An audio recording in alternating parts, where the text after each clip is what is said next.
इतने दिन हो गए पर इस नौकरानी सोनम को परखने का मौका ही नहीं मिला। काम तो ढंग से करती नहीं है पर शायद मेरा काम जरूर कर जाएगी। एक बार घूंघट उठाकर इसका चेहरा देखूं, नहीं तो नौकरानी रखने का फायदा ही क्या है भाई। सुनो, अरे साहब, तुम इतना शर्मा क्यों रही हो? नहीं साहब, वो अरे लेकिन तुम तो हाथ भी नहीं लगाने दे रही। हाँ, और ये घूंघट किस लिए? कम से कम चेहरा तो दिखाओ। वो साहब, मुझे किचन में काम है साहब। अरे कितना काम करोगे किचन में? हाँ, तुम भी ना बस। अच्छा ठीक है, जाओ मेरे लिए कॉफी बना के लाओ, जाओ ना। हाँ हाँ साहब, मैं कॉफी लाती हूँ।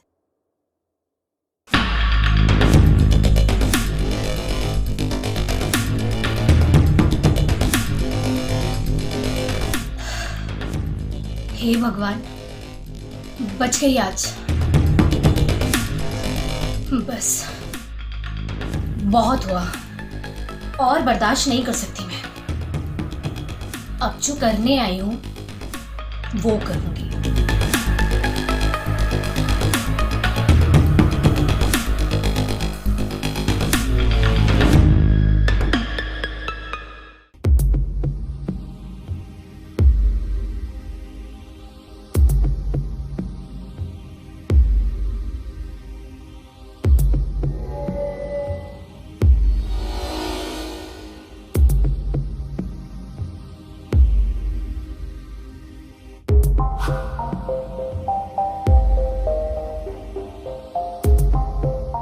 अरे क्या बात है, बड़ी जल्दी? आओ ना, बैठो। नहीं साहब। अरे बैठो ना तुम भी।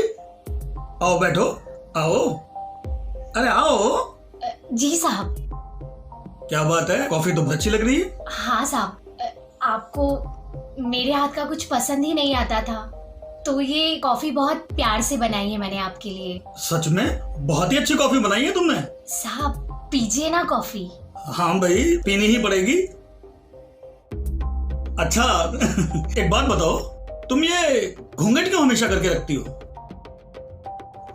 साहब घूंघट मैंने आपको बताया था ना साहब, हमारे गांव में सभी लोग घूंघट करते हैं, इसीलिए।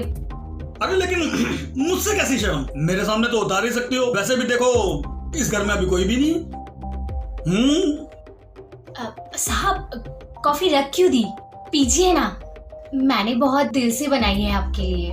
कोई बात नहीं, बाद में पी लूंगा, कुछ देर तुमसे बातें तो कर लूं। हाँ साहब, पर कॉफी पीते पीते भी बात कर सकते हैं ना साहब? जी साहब। क्या बात है, तो बहुत सारी बातें आ रही हैं तुम्हें। जी साहब। सच्ची में? देखो खत्म होने वाली है ना। हाँ साहब। सच में भाई, दिल खुश कर दिया तुमने कॉफी बना के। नहीं तो मैं तो बहुत नाराज था, सारे घर की सफाई और हर चीज को लेकर मैं बहुत परेशान था तुमसे। साहब कैसी है कॉफी?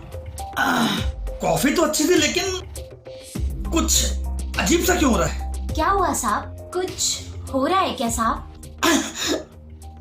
क्या मिलाया था इस कॉफी में? जहर। जहर? मैंने तुम्हारा क्या बिगाड़ा था?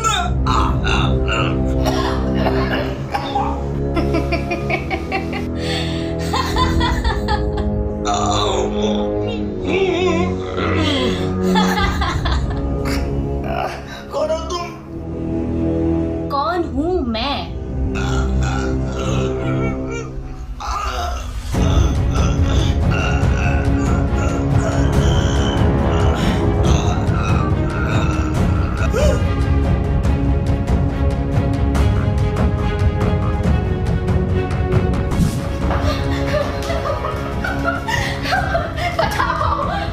साहब मुझे जाने दो साहब, मुझे जाने दो साहब,